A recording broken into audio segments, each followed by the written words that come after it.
Hello everybody, Gavin Bellamy here. And today I want to talk about how we can get the most out of individual members of our team.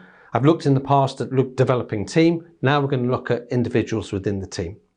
And we're going to use a model that you may recognize. If you haven't, then I recommend that you go out and grab one of the 1 Minute Manager books by Ken Blanchard. Fantastic read, very simple, very powerful stuff. So we're going to look at something that's called the Situational Leadership model.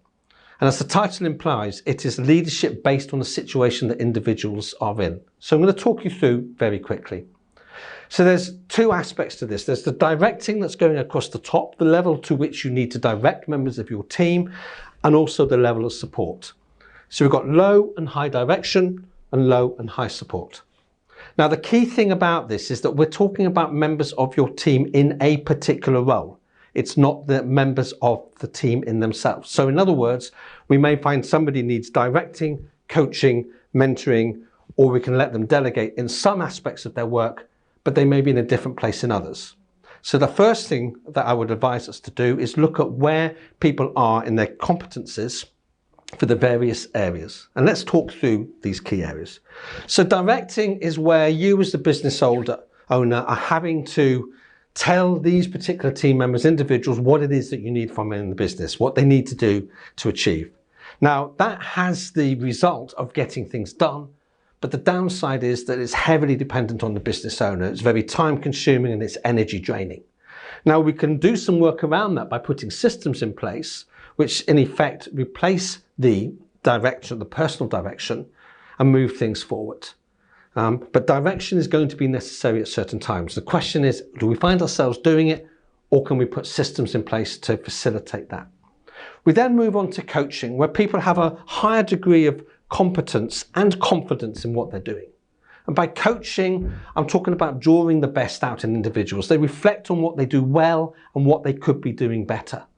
So a coaching model is quite intensive in terms of high direction, because we're still saying you need to do this, but the support is high as well.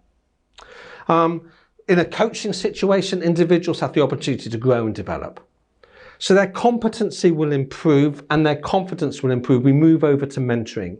And at this stage, it's high support, but it's slightly lower direction, because the individuals know what they need to do. And really, we're just keeping a tap on their shoulder, looking, seeing what they're doing, and making sure that things are in place. Again, systemization helps with this. They know how the job should be done. And we may have tests and measures, key performance indicators, just to check on their progress. So mentoring will probably involve a lot more reports coming into you as a business owner.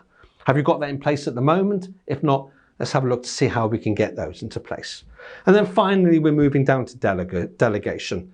Low support and low direction. Reason being, we've developed the skills of the individual, so it may well be that they're doing the job better than we can.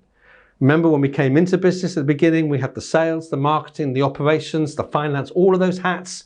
Now we've got a team. The question is, where are our team on this situational leadership model, and where do we need for each of these individuals?